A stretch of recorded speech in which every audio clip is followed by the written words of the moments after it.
씨는 하나님의 생명의 말씀입니다. 그 생명의 씨앗인 말씀이 각 사람의 마음밭에 그것이 떨어지게 된다는 것입니다.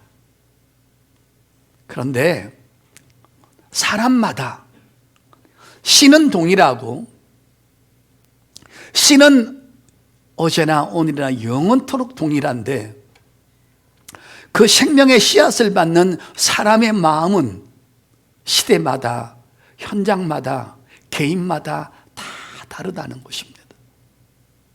그래서 오늘 씨 뿌리는 비유를 오늘 본문에서는 4가지로 소개하고 있는데 첫 번째는 제가 길가밭에 대해서 말씀을 드렸습니다. 오늘은 두 번째로 바위 같은 마은 밭에 대하여 말씀을 드리도록 하겠습니다. 성도 여러분, 이렇게 들이나 산이나 논 옆에 지나가다 보면 바위가 있는데요, 그 바위 판판한 위에 흙이 좀 있습니다. 그러니까 바위 위에도 얼마든지 흙은 있을 수가 있다라는 거죠. 그런데 그 바위 위에 흙이 얇게 깔려져 있는데 거기에 씨앗이 떨어졌습니다. 그런데 그 씨가 위로도 자라야 되고 밑으로도 자라야 됩니다. 그래서 그 씨가 밑으로 쭉쭉쭉 뻗어서 거기서 영양을 공급해서 위로 올려야 거기서 싹이 나고 열매가 나지 않겠습니까? 그런데 이게 어떻게 된 겁니까?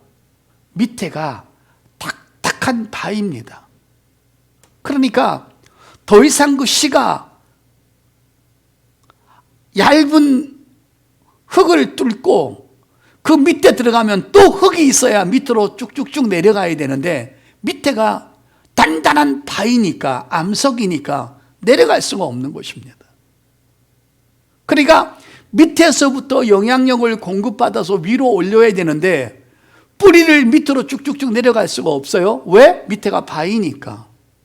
당연히 시간이 지나면 얼마 못 가서 그 생명체는 싹도 피우지 못하고 열매도 피우지 못하고 말라서 비틀어져 죽는다는 말씀을 오늘 이 본문에서 설명해 주고 있습니다. 이런 상태를 성경은 뿌리가 없는 신앙, 뿌리 없는 믿음이라고 말씀을 하고 있습니다. 이거를 조금 우리 삶 속에 한번 적용시켜 보겠는데요, 이거를 이 뿌리 없는 신앙을 2가지 형태로 소개할 수 있습니다. 하나는 감정적인 신앙입니다. 그래서 막 뜨거워졌다가 교회 와서 구원에 대해서 말을 하고 천국에 대해서 말을 하고 상급에 대해서 얘기하고 하나님께서 너를 끝까지 지키고 보호하고 사랑한다는 말을 하면 그렇게 행복한 거예요. 그래서 내가 참 교회 나오기를 참 잘했다, 그렇게 생각을 하면서 신앙생활을 하게 되는 거죠. 근데 어느 날 갑자기 내 삶 속에 엄청난 시험이 부딪히는 거예요. 환난이 찾아오기도 하고 또 핍박이 오기도 하고 무엇인가 하나님을 선택하기 위해서는 내 것을 포기해야 되는 이런 일들이 오게 되죠. 여러분 보세요. 갑자기 성경을 배웠는데 조상신에게 절을 하는 것이 우상숭배라는 거예요. 그 전까지는 제사상 차려놓고 북옷대가리 올려놓고 절하고 조상이 나를 지켜줄 거라고 생각을 했는데, 조상도 죽으면 예수 믿으면 천국이고 안 믿으면 지옥 가기 때문에 일단 죽은 사람은 나를 도와줄 수 없다. 우상숭배다. 제사 지낼 필요가 없다. 어느 날 또 하나님의 말씀이 들려줍니다. 내가 열심히 돈 벌어서 내가 고생해서 아침잠 못 자고 돈 벌었는데 전부 다 그게 하나님 거라는 거예요. 그러면서 10분의 1은 하나님 앞에 드려야 된다. 안 드리면 하나님께서 기뻐하지 않으신다라는 말을 또 듣습니다. 집에 가서 곰곰이 생각하니까 뭐가 자기 이성하고 막 부딪히는 거예요. 이게 뭐가 안 맞네, 이게 기독교가 나하고. 핍박을 받거나 시험이 오거나 손해를 보거나 또 뭐가 자기 뜻대로 되어지지 아니하면 신앙의 회의가 오는 것입니다. 아니, 하나님 잘 섬기면 하나님 믿으면 복 받는다고 했는데 도대체 왜 나는 갑자기 뭐가 풀리지 않는 것일까?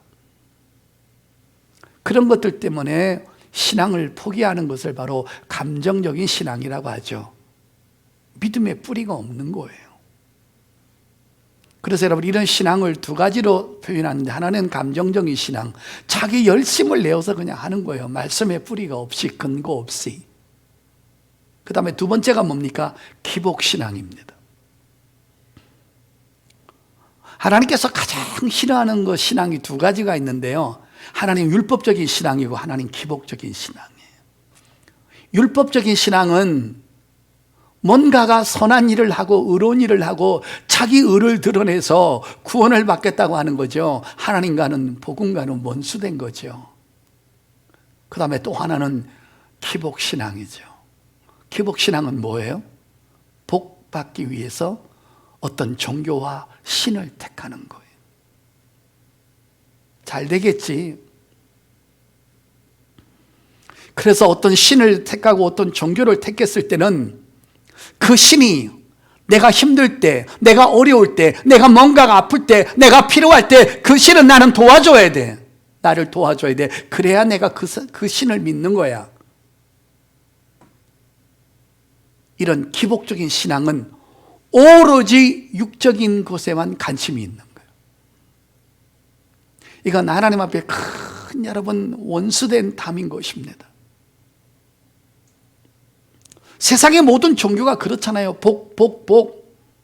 맨 복을 얘기를 하니까 무당을 찾아가도 복, 토종 비교를 봐도 복, 관상을 봐도 복. 결혼할 때 저 사람과 나하고 뭔가 생년월일을 둘이 맞대서 연, 월, 시를 따져서 우리가 궁합이 맞는지, 그것도 뭡니까? 전부 다 복 때문인 거 아니에요? 이 사람하고 살면 내 앞길이 형통해지고 잘 될 것인가, 아니면 망할 것인가? 오로지 육에 대한 복입니다. 제사함 관심 없습니다. 삼위일체 하나님이 누구시며 어떤 일을 하셨으며 나를 위해서 무슨 일을 하셨는지 관심 없습니다. 성령의 역사는 무엇인지도 모르고. 이게 바로 여러분 기복신앙인 것입니다. 자기가 신을 선택하는 것은, 종교를 선택하는 건 바로 이런 겁니다. 무병장수하는 것입니다. 만사형통인 것입니다. 어려움은 없는 것입니다. 도깨비 방망이 같은 것입니다. 돈 나라와 뚝딱 하면 돈이 나오고, 건강 나와라 뚝딱 하면 건강이 나와야 되고, 좋은 직장 나와라 그러면 좋은 직장에 스카우트해 가야 되는 것입니다. 그게 바로 기복신앙인 것입니다. 말씀의 뿌리가 없습니다. 깊이도 없습니다. 거듭남이 뭔지도 모릅니다. 그냥 종교생활, 신앙생활을 교회 왔다 갔다 하다가 교회에서 오면 환영해주고 칭찬해주고 밥 차려주고 하나님 잘 섬기면 복 받는다는 말에 대해서 하나님 말씀 자체가 싫지는 않습니다. 왜? 말씀 자체가 생명이고 말씀 자체가 나쁜 게 없으니까요. 그런데 손해를 볼 때는 못 견디하는 것입니다.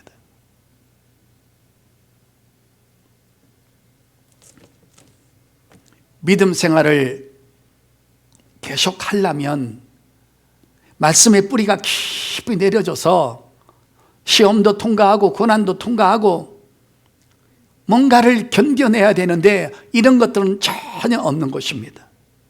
여러분, 우리는 우리의 신앙이 어떤 사람이 견고한 것일까? 어떠한 신앙이 하나님이 원하시는 믿음일까? 이런 것들을 하나님 앞에 검증받기 위해서는 반드시 시험과 고난을 통과해야 되는 것을 믿으시기를 바랍니다. 믿으시면 아멘.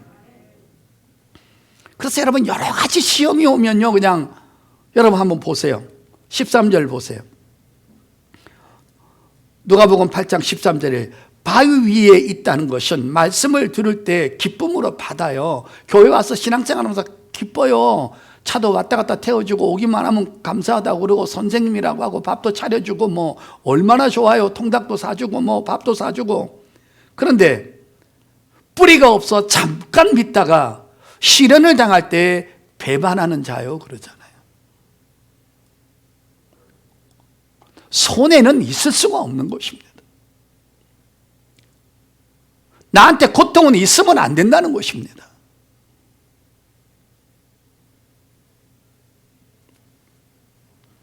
그러나 우리가 왜 존귀한 자들이고 우리가 왜 귀한 사람들입니까? 많이 배웠든 안 배웠든, 부자이든 안 부자이든, 있든 없든, 연세가 드셨든 안 드셨든, 세상 사람들한테 내놓을 만한 것이 있든 없든 하나님이 나를 보시며 행복해 하시고 나를 보시는 순간에 하나님께서 기뻐하시는 이유는 이런 모든 가정들을 겪어서 지나오면서 우리가 묵묵히 지금 이 자리에 앉아서 하나님을 예배하고 찬양이 있다는 사실 한 가지만 가지고도 하나님은 나를 어여뻐 보시고 나를 보실 때 행복해 하시는 줄 믿습니다. 그러니까 세상 것 때문에 너무 아쉬워하거나 고통 느끼지 말라는 것입니다. 신앙생활은요, 반드시 시험을 거쳐야만이 그 사람의 신앙의 검증을 받을 수가 있어요. 자, 야고보서 1장입니다. 신약성경 야고보서 제1장 2절 4절 찾으셨으면 아멘. 내 형제들아, 너희가 여러 가지 시험을 당하거든 온전히 기쁘게 여기라. 그러니까 우리는 이 시험을 기쁘게 여길 만한 뿌리가 있는 거예요. 근데 이게 없는 거예요. 이는 너희 믿음의 시련이 인내를 만들어내는 줄을 너희가 알미라. 인내를 온전히 이루라. 이는 너희를 온전하고 구비하여 조금도 부족함이 없게 하려 함이라. 아멘. 하나님의 시험대를 통과하지 아니하면 하나님의 사람으로서 온전하게 인격과 성품과 믿음이 구비되지 않는다는 것입니다. 하나님은 목사는 목사로서, 장로는 장로로서, 권사는 권사로서, 안수집사는 안수집사로서, 성도는 성도로서, 교사는 교사로서, 직분을 맡은 사람은 맡은 사람으로서 내가 주의 일을 열심히 함에 있음에도 불구하고 그거와 관계없이 하나님은 때를 따라 우리에게 시험을, 고난을, 아픔을 주신다는 것입니다. 그거를 계속 하나하나 건너갈 때마다 내 신앙은 견고해진다는 것을 믿으시기를 바랍니다. 평상시는 저 사람의 신앙이 좋은지 안 좋은지 잘 몰라요. 그러나 태풍이 한 번 불어봐야 알곡은 하나님 앞으로, 죽정이는 그 바람결에 바깥으로 휘휘 날아가 버리는 거예요. 여러분, 많은 사람들은 왜 자꾸 태풍이 와서 바다를, 방파제를 때리고 수많은 사람들을 아픔을 주는지 모르겠다고 하지만, 여러분, 바다에 태풍이 없으면요, 안에 산소가 다 모자라고요, 난리 납니다. 안에 있는 고기 다 죽어버립니다. 그래서 하나님은 때를 따라 동서남북 가리지 않고 태풍을 일으켜서 모든 바다의 물고기와 그 밑에 사는 것들을, 조화를 하나님께서 다 병행해 나가시는 것입니다. 우리가 오늘 하나님에 대해서 조금 바른 이해를 가지도록 하십시다. 오늘 많은 사람들은 생각할 때 하나님은 하나님의 자녀들에게 좋은 것만 주고 나쁜 것은 다 마귀가 준다라고 생각하는 이 개념을 우리는 바꿔야 한다는 것입니다. 오늘 조금 더 신앙을 들여다봐야 할 것은 과연 그러면 이 고난의 출처는 어디서부터 비롯되는 것일까? 고난의 출처는 누구에게서부터 시작되는 것일까? 나쁜 것 전부 다 마귀한테 오는 거 아닙니다. 이 말씀을 잘 받으시길 바랍니다. 자, 성경 찾겠습니다. 전도서 7장입니다. 자, 전도서 7장 13절 14절입니다. 찾으셨으면 아멘. 하나님께서 행하신 일을 보라. 하나님께서 굽게 하신 것을 누가 능히 곱게 하겠느냐. 보세요. 형통한 날에는 기뻐하고 하나님은 우리에게 형통과 축복을 주십니다. 그것도 하나님의 손에 있습니다. 두 번째 보겠까요? 곤고한 날에 되돌아보아라. 이 곤고한 날이 뭡니까? 고난과 시련과 아픔과 고통이 다 포함되어 있는 것입니다. 곤고한 날에는 되돌아보아라. 이 두 가지를 하나님이 병행하게 하사 사람이 그의 장래일을 능히 헤아려 알지 못하게 하셨느니라. 아멘. 하나님이 이 두 가지를 꼭 병행하신다는 겁니다. 오늘 제게 기도 응답을 주셔서 내게 좋은 거 주셨으면 그 다음에는 고난을 주신다는 것입니다. 여러분은 잘 이해 못하시겠지만요, 저는 이거를 뼈저리게 느낍니다. 한 번은 부흥회를 갑니다. 울산에 갔더니만 거기 병원을 원장하시는 그 원장님이 장로님이신데 그분은 하나님 앞에 서원 기도를 했대요. 우리에게 부흥회를 할 때마다 오시는 강사님 숙소비는 제가 평생에 하나님 앞에 대겠다고. 그래서 그 강사님들한테 축복 기도를 받아서 복을 받겠다고. 그래서 그분은 복을 많이 받으신 분이에요. 한 번은 갔더니만 울산에 롯데호텔을 잡아놨는데 보통 방도 아닌 굉장히 좋은 VIP 룸을 잡아놨어요. 하루에 굉장히 비싼 거예요. 거기 다 포함되어 있어가지고 피트니스도 할 수 있고 목욕도 할 수 있고 운동도 할 수 있고 아침 뷔페까지 다 포함되어 있는 아주 비싼 호텔 스위트룸을 잡아놨어요. 너무 하나님 앞에 감사한 거예요. 너무 방이 좋고 방 목사님 그런 거 한 번도 못 봐서 내려오라 그러니까 자긴 그런 데 안 갔는데 천국 가면 얼마나 좋은 데가 있는데 그 무슨 방 구경하러 울산까지 가냐고.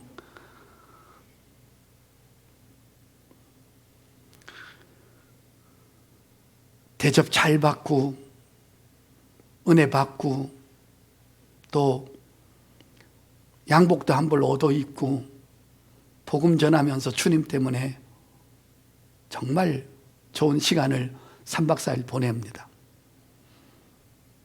근데 이게 그 다음 주가 또 문제입니다. 그 다음 주는 갔더니만은 시골 깡촌에 또 부흥회를 가는 겁니다. 깡촌에 가면요, 할머니들만 한 15명 앉혀놓고 계신데 세상에 다 떨어진 모텔방에다가 거기는 없어요. 시골이니까. 더운 물 나오다가 찬물 나오고 찬물 나오다가 더운 물 나오고 침대는 비걱비걱 소리 나오고 밥 한 그릇 먹으러 가려면 우리 에녹이 집사하고 한 20분을 나가야 밥 한 그릇 얻어먹고. 여러분, 하나님이 좋은 데만 부흥회를 보내는 것이 아니라 한 번은 좋은 데 보냈다, 한 번은 깡촌에 보냈다. 그렇게 힘들게 하나님은 늘 그렇게 병행을 하십니다. 우리의 삶이 그래요, 여러분. 하나님께서 한 번은 은혜를 주시고 복을 주시고 행복하다가 또 며칠은 근심이 오고 아픔이 오고 또 하나님을 안 찾으면 안 되고 새벽기도 일어나서 하나님 나를 좀 도와주십시오라고 하는 그런 절규할 때가 있다라는 것입니다. 하나님께 항상 두 가지를 병행해 갔어요. 안 그러면 우리 인간은 교만기가 발동을 하고 금방 하나님에 대해서 또 좋은 것은 잊어버리고 불평하기 때문에 하나님은 다 그런 것을 가지고 우리를 조정하신 것을 믿으시기를 바랍니다. 우리에게 좋은 일만 있으면 하나님을 더 잘 섬기고 더 신앙생활 잘할 것 같지만 절대 그렇지 않습니다. 여러분 또 한번 보겠습니다. 에레미야 애가 한번 찾아보실래요? 에레미야 다음에 에레미야 애가입니다. 에레미야 애가 3장 32절 33절 찾으셨으면 아멘. 자 여기 보세요. 그가 비록 근심하게 하시나 그의 풍부한 인자하심에 따라 긍휼히 여기실 것입니다. 주께서 인생으로 고생하게 하시며 근심하게 하심은 본심이 아니로다. 여기서 보니까는 인생을 근심하게 만드신다는 거예요. 이건 하나님의 본심이 아니에요. 그 근심을 통해서 하나님을 찾게 하고 인간의 연약함을 발견하고 나라는 존재가 아무것도 아니라는 것을 하나님 앞에 늘 발견시키는 것입니다. 믿으시면 아멘. 그러니까 우리한테 고생을 주는 것은 하나님의 본심이 아니에요. 이것이 전문이 아니라는 거예요. 이거를 통해서 우리를 더 형통하게 만드시는 하나님의 귀한 솜씨가 여기 있다는 것입니다. 자, 바로 또 옆에 보겠습니다. 에레미야 애가 3장 38절 찾으셨으면 아멘. 자, 하와 복이 지존자의 입으로부터 나오지 아니하느냐 그랬잖아요. 화도 하나님 앞에 나오고 복도 하나님 앞에 나온다는 것입니다. 인간의 생사복과 희노애락이 하나님 손에서 하나님의 입에서 하나님의 작품에서 나와서 우리가 조금 신앙생활 게으리하고 조금 교만하면 근심을 갖다 불어넣어서 하나님을 찾지 않으면 안 될 만큼 하나님은 우리를 그렇게 두 가지 일로 이끌어 가신다는 것을 믿으시기를 바랍니다. 그러므로 고난이 왔다는 거, 시험거리가 왔다는 거 잘 통과하기만 하면 이건 엄청난 축복이 나를 기다린다는 것을 믿을 수 있기를 축복합니다. 이게 하나님의 본심이 아니라는 거예요. 하나님의 본심은 너희들이 잘 되기를 바라고 너희가 복 받기를 바라고 너희가 하나님 앞에 형통하기를 바라는데 그 형통을 주었을 때 그 형통이 오래가고 그 형통이 지속되기 위해서는 근심을 통과한 다음에 그 가치를 알고 축복을 받아야 그 축복이 귀한 것으로 우리에게 남는다는 것입니다. 믿으시면 아멘. 아무 고생도 안 하고 좋은 것만 받으면 좋은 게 좋은 건지 모른다는 것입니다. 그러므로 생명과 사망, 화와 복, 성공과 실패, 근심과 기쁨, 이런 모든 것들은 하나님의 손에서 우리에게 그때그때마다 전달되는 것을 믿으심으로 이의 모든 출처가 하나님의 것인 것을 믿으시기를 바랍니다. 성도 여러분, 이 본문의 말씀은요, 큰 그림으로 두 가지를 설명하려고 하는 겁니다. 첫째는 이런 시련을 극복하지 못하고 교회 생활하다가 배신하고 교회를 떠나서 구원받지 못하는 사람이 얼마든지 있을 수 있다는 내용을 지금 말하고 있는 겁니다. 그 다음에 또 하나는 이것을 다 통과하고 우린 목사가 되고 장로가 되고 안수집사가 되고 권사가 되고 교사가 되고 구역장이 되고 주님 앞에서 헌신하는 사람들이 있습니다. 우리는 구원받지 못한 사람이 아니거든요. 구원을 받았음에도 불구하고 우리는 신앙의 성숙과 하나님을 위해서 더 큰 일들을 하기 위해서 그때그때마다 우리한테 시험거리를 주신다는 것입니다. 근데 우리는 이거를 통과하면 더 많은 축복과 열매와 은혜와 더 깊은 세계로 가는 것이고, 우리는 이 시험을 올 때마다 그것 때문에 주저앉고 그러면 구원을 못 받는 것이 아니라 이미 구원받은 사람은 신앙이 더 성숙되지 않음을 말하고 있는 것입니다. 하나님은 복을 주실 때 반드시 한 번은 흔들어 보십니다. 믿으시면 아멘. 그래야 이거는 이런 시험거리 때문에 구원받지 못하는 사람이 있는가 하면, 이런 시험거리 때문에 이미 구원받아서 신앙생활 잘하다가 더 앞으로 신앙생활을 더 깊이 발전하지 못하는 사람도 말하고 있다는 것입니다. 이거 큰 그림을 지금 두 가지를 말하는 것입니다. 여러분, 아브라함 보세요. 아브라함이 믿음의 조상이에요. 그 사람이 구원받지 못한 사람이에요? 구원받았잖아요. 근데 아브라함은 자식에 대한 큰 시험이 2번이나 왔습니다. 첫째, 하갈에서 놓은 이스마엘이 17살 때 되었을 때, 하갈이 이삭을 젖될 무렵에 희롱하는 것을 보고는 두 사람이 한꺼번에 한 집에서 살 수 없기 때문에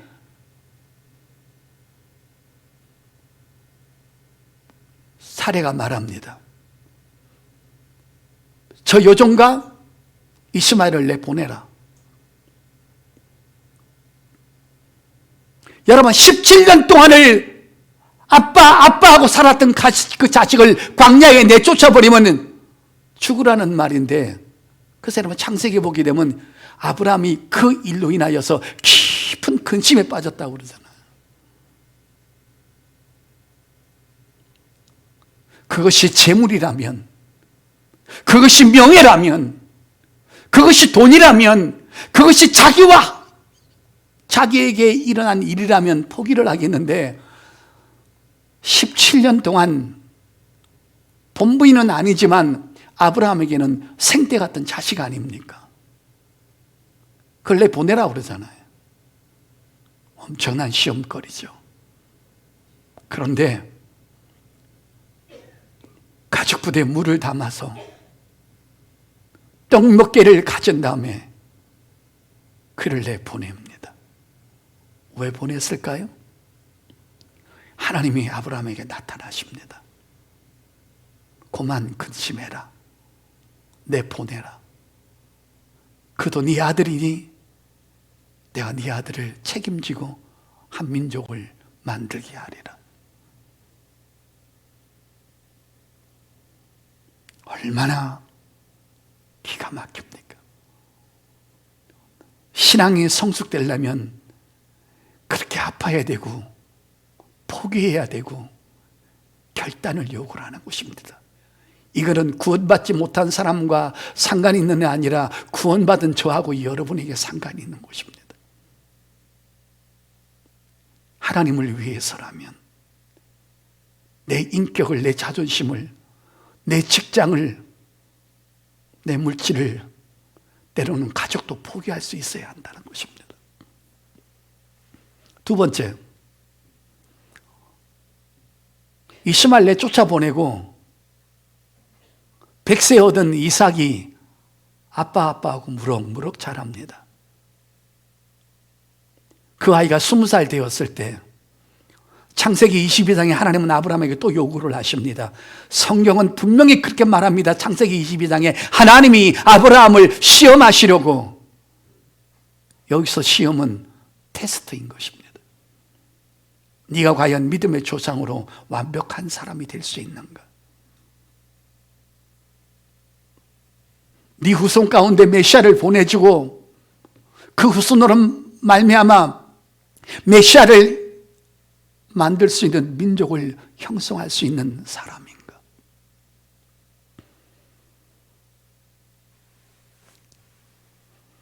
아들을 요구합니다. 그런데 보십시오. 첫 번째 이스마엘을 내보낼 때하고 이삭을 죽일 때하고는 이것이 더 큰 시험이지만, 왜? 이스마엘은 그냥 내보내라고 했고 이삭은 죽이라고 했습니다. 그런데 그냥 보내라고 했을 때는 근심이 있었는데 이삭을 죽이라고 했을 때는 근심하지 않고 그 다음날 막바로 이행합니다. 그만큼 아브라함은 믿음이 커졌다는 것입니다. 하나를 통과하면 믿음은 커지는 것입니다.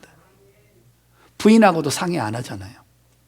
근심 안 하잖아요. 아침에 눈 뜨자마자 사환 데리고 이삭 데리고 가버리잖아요.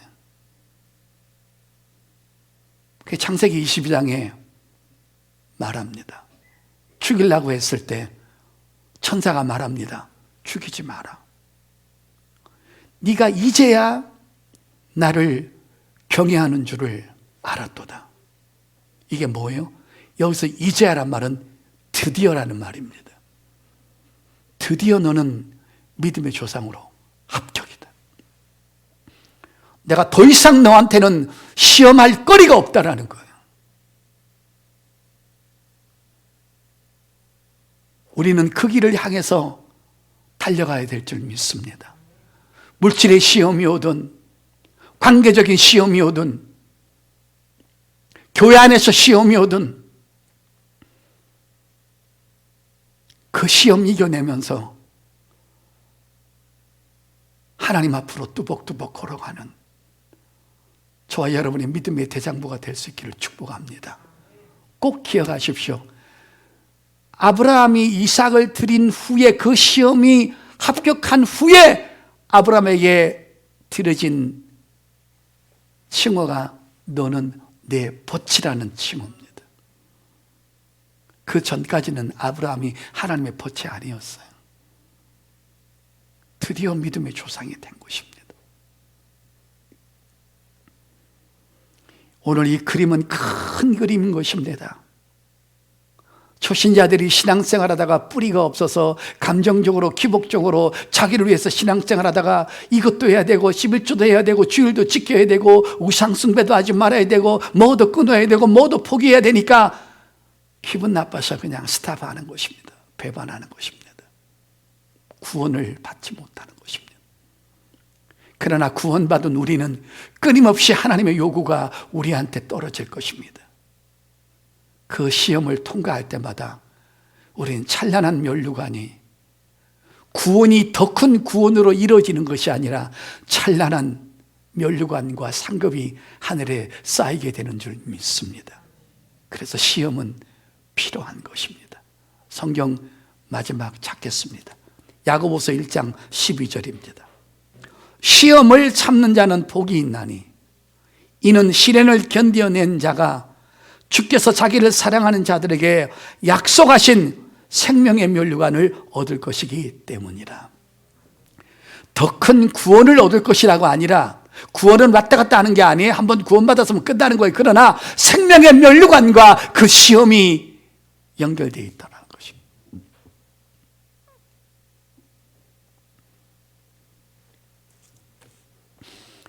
사랑하는 성도 여러분, 교회가 힘들 때 같이 힘들어 하십시오. 주회종이 아플 때 같이 아파하십시오. 성도들이 힘들 때 같이 나누십시오. 그것이 여러분의 물질이 됐든 자존심이 됐든 여러분의 몸뚱아리가 됐든 여러분의 시간이 됐든 건강이 됐든 내가 하고 싶지 않아도 이것이 주를 위한 일이라면 견뎌내 보십시오. 그때마다 더 큰 축복의 생명의 축복의 약속들이 우리에게 찾아오게 될 줄 믿습니다. 그러므로 시험이 왔을 때 여러분은 결코 뒤로 물러나거나 넘어지지 마시고 앞으로 전진해서 더 주님과 씨름하고 주님 가까이 영적인 것들을 얻어내는 여러분 될 수 있기를 예수 이름으로 축복합니다.